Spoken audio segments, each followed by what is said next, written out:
Hello and welcome to my first video introducing you to my 1997 Land Rover Discovery Series 1.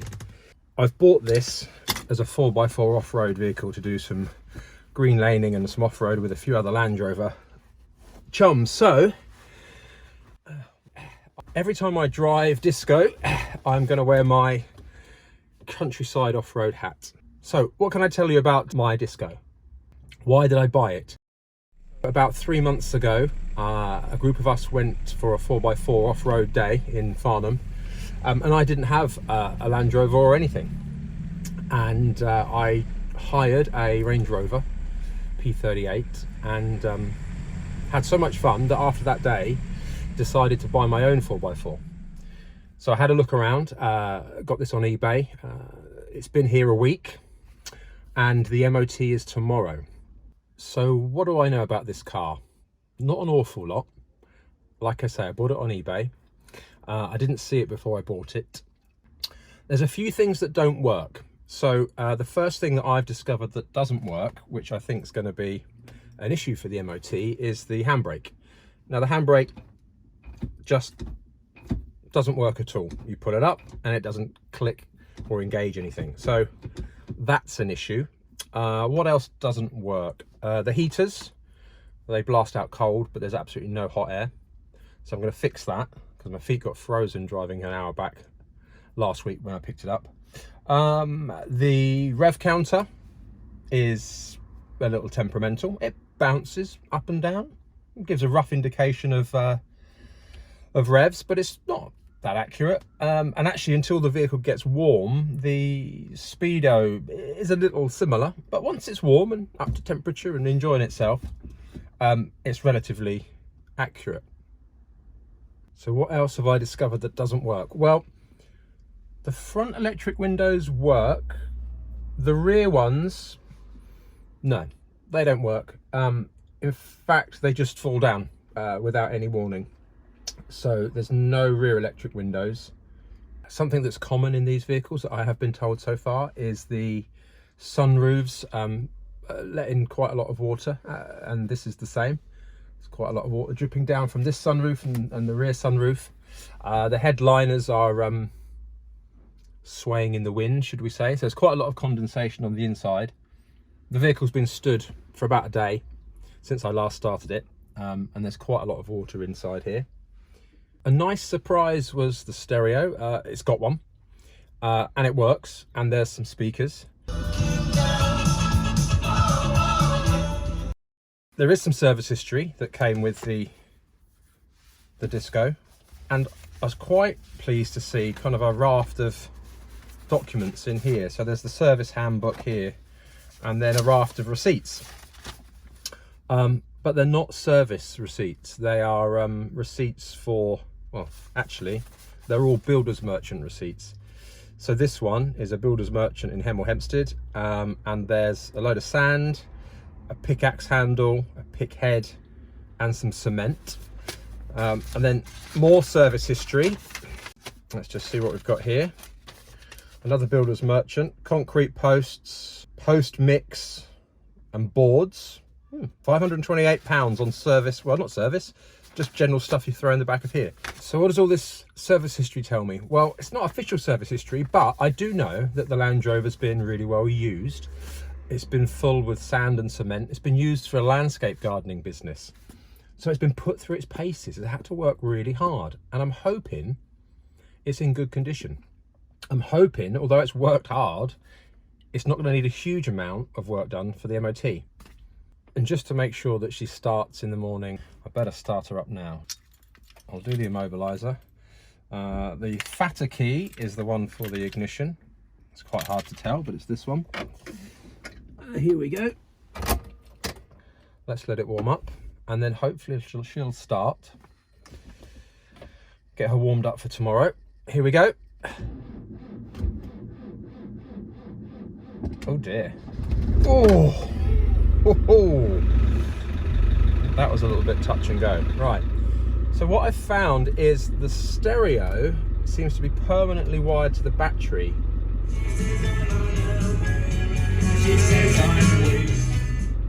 and it came with a free Madness CD, which I can't stop playing or turn down really. So the stereo is hardwired in, so that's always draining power.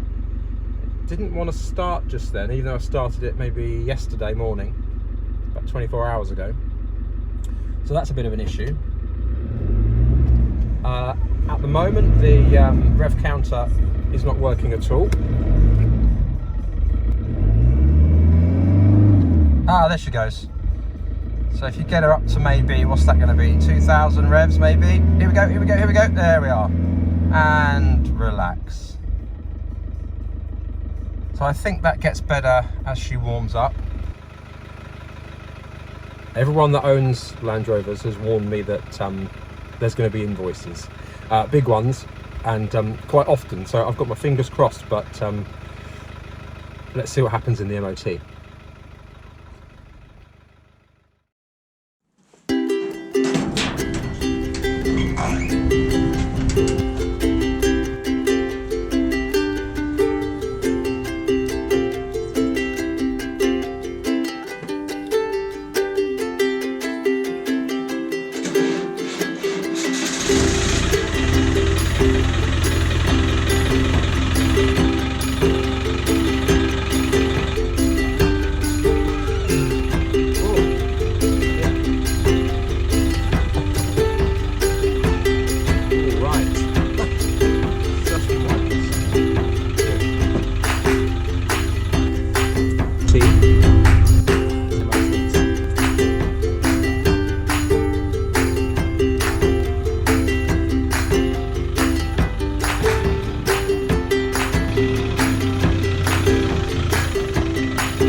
So here we are at the ready for the MOT.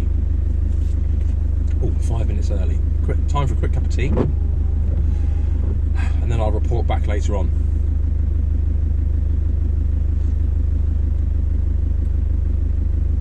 Oh, the rev counter's working. Oh, it's working in the opposite direction. When I accelerate, the rev counter goes down. Oh dear, so it's ticking over at 1.5. If I accelerate, it goes down to 0.75. Give that a little tap. I'm sure that'll sort that out.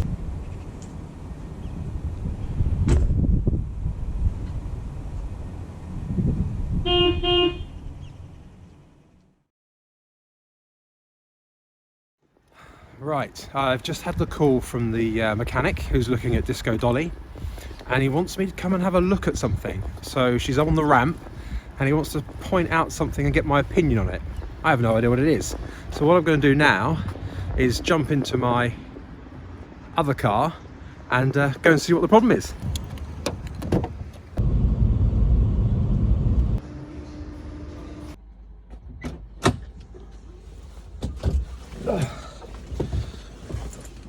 Right, so the handbrake has been fixed. It's not a new handbrake. It's from eBay, about £40. And there it is. The handbrake is now working. So all Dave's got to do now is the electric windows and the heated seats. That panel needs to be reconnected with all of the important electrics down here. The gear lever needs to be put back in. A few gear knobs and stuff like that. A little bit of tidying up, but handbrake's fixed. We're going to pass the MOT. That is good news. That's great. All right, then. Thanks, Dave. Well, the moment has come. We've come to pick up Disco Dolly after the MOT, and here we are.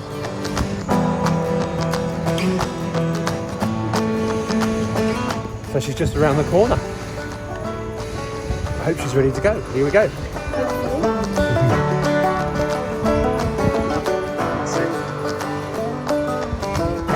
Well, that's not mine, is it?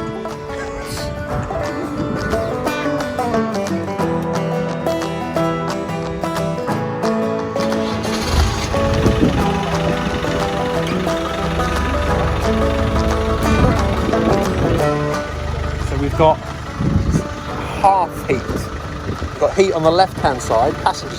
Max, you've got heat on your side. There's no heat on the driver's side. So maybe we'll take it in turns to drive it. If my feet get cold, I'll come and sit your side, and you can come and sit the driver's side.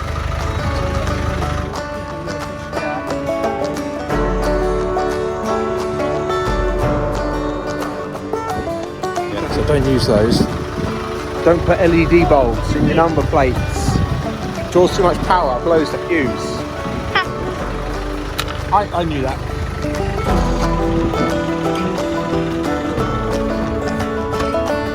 Right, Disco Dolly is back. So look, we have this. There we are. So we're road legal. Here we go. Where's reverse? Try not to hit anything as we manoeuvre out of the garage area. Right, it's only the second time that I've driven her.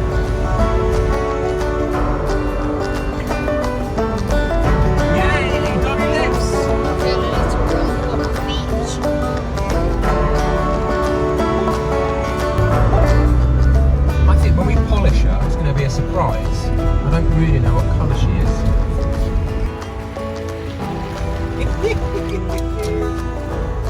Oh dear, right, let's get her back in her position.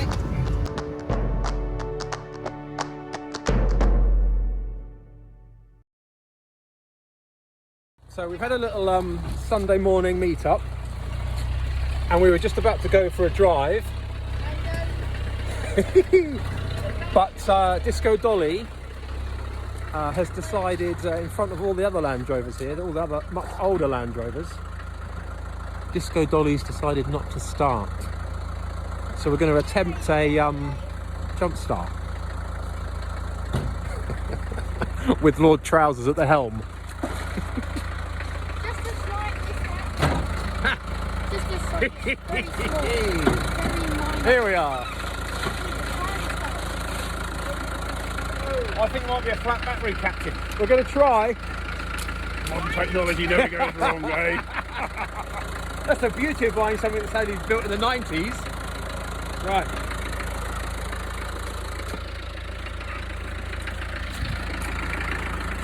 Right, here we are. Being rescued by the landlord of the Cock Inn. He actually looks like he knows what he's doing. Right, I'm going to jump in, see if it starts.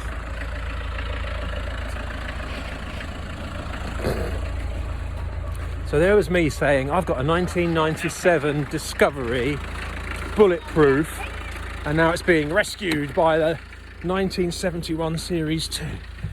Okay, here we go. So, first things first.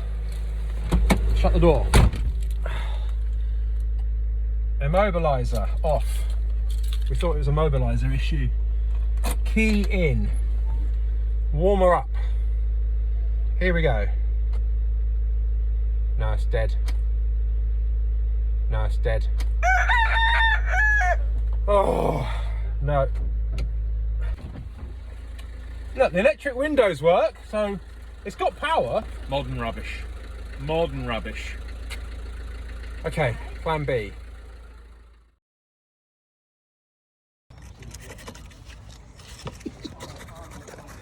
It's just the excitement of a journey. It's whether you're going to get there or not. Well, I know. Well, we got here. We've driven for about 50 minutes, no problems at all, and we're here. And now it's been sat for about an hour. Don't want to go. It was locked. No keys are in the ignition. Now there's power, but it's not turning over. So Lord Trousers is Fettling with my tickling brush. he's doing something with the starter relay. He doesn't know what he's doing, but I'm sure it's going to be fine. So he's giving it a blow. I can smell gin when he does that. I don't think that's very safe. Right, so we'll put all this back together again, and we'll try and fire her up.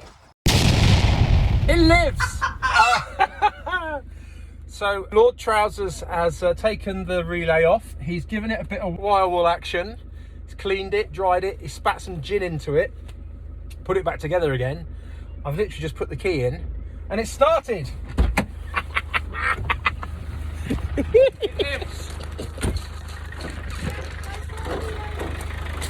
You'll never kill it. Well done, well done. Right, let's go. Let's just Let's off-road. Let's drive. Right, so we're going to start the GoPro. Yeah, GoPro. The GoPro starts. It is. Now we started this little escapade because we want to go for a drive and film my Disco from the back of the Smoky Series 2. So here we go.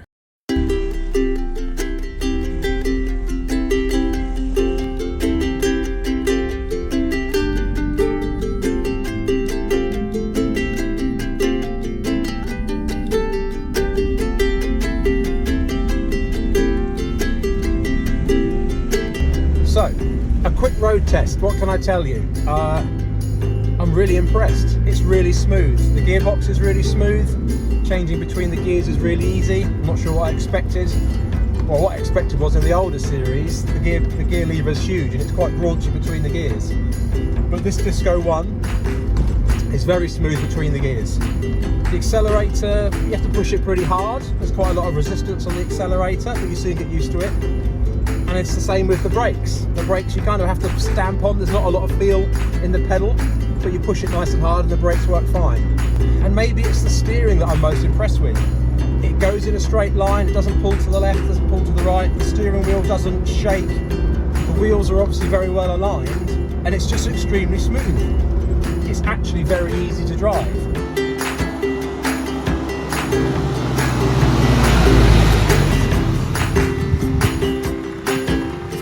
I really didn't know what to expect, but it drives brilliantly. This is a great Discovery Series 1, and I can't wait to take it on longer journeys and do some off-road.